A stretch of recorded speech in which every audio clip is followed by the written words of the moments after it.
all under embargo till 10. I hope I'm not jinxing you here, but actually going back to last season, your unbeaten run is actually Liverpool's longest for 32 years. So I was just wondering, where did the belief come from? Because you consider where the club was, really, where, the struggles when this run started. How did you keep the belief, or what is it that sort of has been the springboard for this, do you think? Because it's pretty extraordinary given where you were. You mean at the start or last year? Or what? Well, at the start, this run began. The last time you were beaten was Real Madrid in League and Cup. Okay. So 23. Then. So it's 23 games, and it's the longest previous is 1989, 24 games. So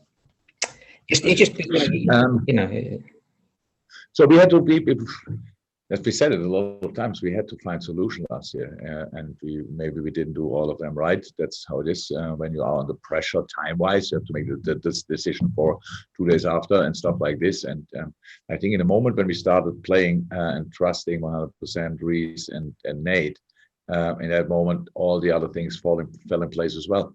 And that's when we got stability back, and that's when we were much more ourselves again than before. And that was then probably, not losing at all a game since then is for sure. That in moments we needed luck or whatever, a late goal or all these kind of things. But in general, we know when we are on top of our game, we are difficult to play. When we are difficult to play, then means we have a chance to win the game, and that's what we try. And obviously, we didn't win all of them; we drew a lot. But that's most of the draws were probably closer to a win than that we could have lost the game. So that just shows. But we feel really responsible for performing, I can tell you. So that's and the boys do as well. It's not that we want to get through a game somehow. We want to be the best version of ourselves in these games, and that's what we try all the time. And it doesn't work out all the time, but that doesn't mean for the next one we shouldn't try again. That's exactly what will happen again on Saturday, and there's no guarantee that you then get any kind of results. But for me, it's still the only chance to have the opportunity to get a result, and that's what we try.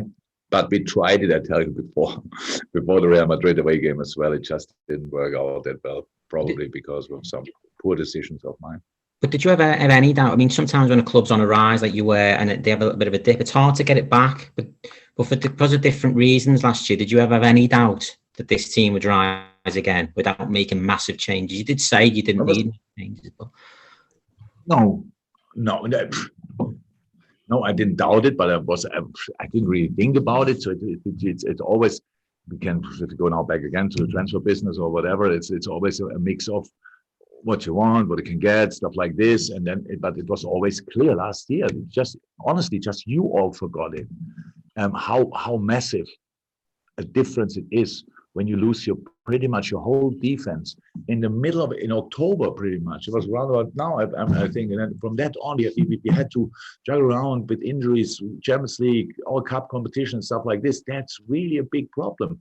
But everybody expects you still to win all the games. You're still Liverpool. There come out a few injuries. Everybody has a few injuries, but not on one position.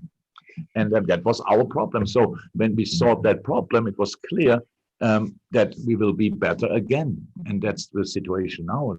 That doesn't mean we will win because if there's any kind of competition, but it gives us a chance, and we never needed more. And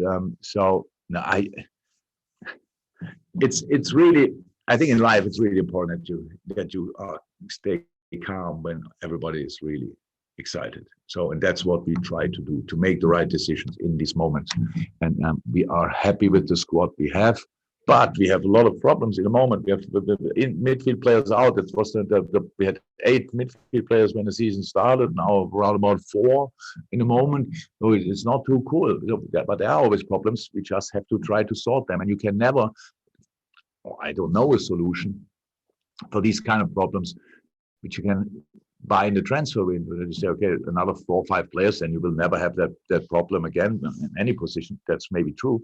But you can never have the atmosphere in the squad, which is much more important to win something with a squad with 40 players. That's just not possible. So because we spoke about it, you have to keep the players happy, or you have to, I'm not sure that's the right thing, but the players need to see that they have a chance to get in the team if they perform on their highest level. And that's with 40 players obviously not the case.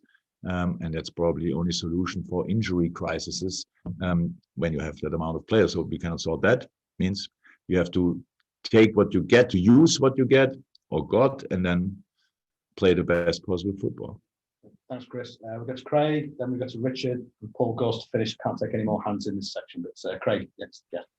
Hi, Jurgen. I mean, no disrespect to Brighton, this question, but ordinarily on paper, you might look at tomorrow's game and think that it would be a chance to perhaps rest someone like Mo Salah, given the game's coming up against Madrid. And I love your reaction there. That's the question. Is that a conversation you've ever had with Mo, and how does that go? Because he seems like somebody who would want to play every minute of every game. Yes, he wants, but still never did it. But he wants that. That's true. But so forget pretty much the first part of your question completely, please. To rest players against Brighton, that would be a crime, actually. Brighton is much too good. They had a brilliant start. Yes, now the last few results were maybe not exactly like they wished for, but that's a real special game in the league. It's a real special game. If you didn't watch it yet, watch the City game back, and you understand immediately what I'm talking about. Mm-hmm. But on the wider point of Mo, I think is Craig's. Yeah, but what was on the wider point? Is it difficult? Is it? He's basically saying, Craig, is it difficult? Mo doesn't want to be rested, I guess. No, none of them actually. And if then always then in other games. So it's always never the game I choose when I rest somebody. It's never for the play. It's never the game they want to get rested. Yeah, definitely not. But Greg, when I have it there and I see you for Daily Mail, I have to make one point because I really think it's an important one. And I'm pretty sure it was not you or whatever. But it didn't originate in that paper, by the way. Sorry? It didn't originate in the Daily Mail. It was the Athletic. Yeah, it was the Athletic, I know. But the story, so because we all think when somebody says fake news, that's not right, stuff like that, you think, yeah, something is. But a real fake news story last week was that I thought United should have had more red cards. I didn't think a second about it. Not a second. We're sitting in the dressing room. There was not one talk, and it was like the Athletic said something.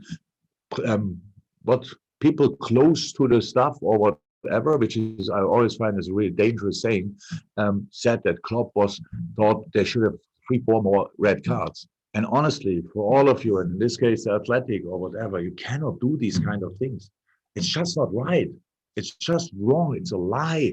We didn't think about it. We didn't speak about it, not for a second. I couldn't have told you which situations they were talking about.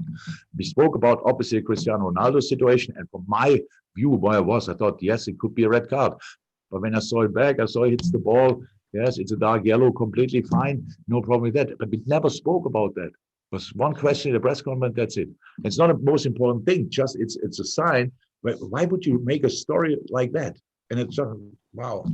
And just there were enough United and Liverpool stories, obviously, last week. Nobody needed that one on top of that.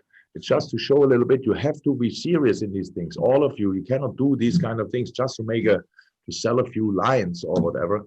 Because there was with Pogba something, I think a story where he said it's fake news.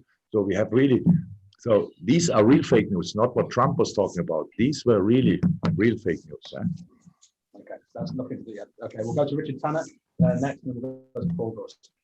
It was just about Konate, Jurgen. It's notoriously difficult for players coming from abroad to adapt to the Premier League. He seems to, I know he's not had much game time, but certainly against United, he looked a class act. How impressed have you been with his adaptation? And also, are you thinking of a run in the side for him now? He was an incredible talent, obviously. So he came really young to Germany, and that's a tough league to play. For a young centre half, did there incredibly well. So came over to England. Actually, when you see him, he's built for the Premier League.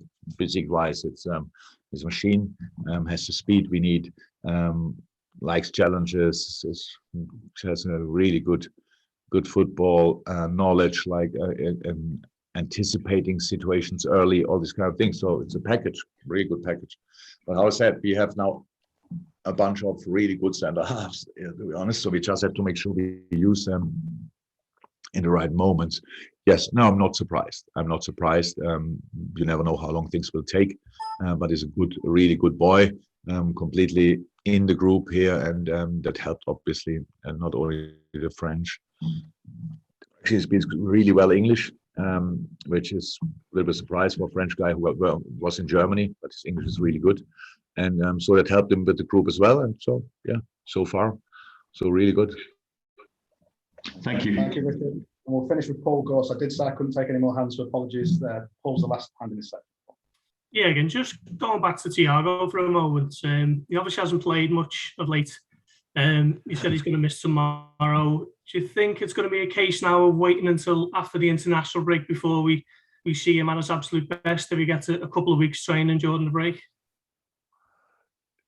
Yeah, until we see him at his absolute best, probably, because he needs now training, and hopefully he can just train from now on. But we have 3 games with them tomorrow, in between now and then, and so I wouldn't not rule him out for the next games if he trains normal. And then it's about is he ready to get minutes?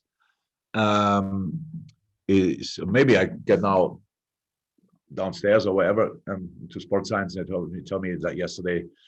Everything looked like he could have gone like 460 minutes, and then I say, okay, let's have a look if we can use him for tomorrow for a few minutes. I don't expect that. The plan is actually that he has now really a block of a few days with proper training on the pitch with the ball and with the team, plus extra training. And so, yeah, we have Wednesday, we have then Sunday. But after the international break, I expect him 100% to be back. But he wants to be back earlier. We have to see if that's possible. Are you expecting him to go with Spain during the break, or? Sorry? Are you expecting him to go with Spain? I expect him, but that doesn't mean anything. No, I have no idea. Sorry. But he was injured the whole time. But I don't know. He was not last time with them. I don't know how they are in talks. Didn't speak to Thiago about that yet. Don't know. Brilliant. Thank you, Paul. Thank you, everybody.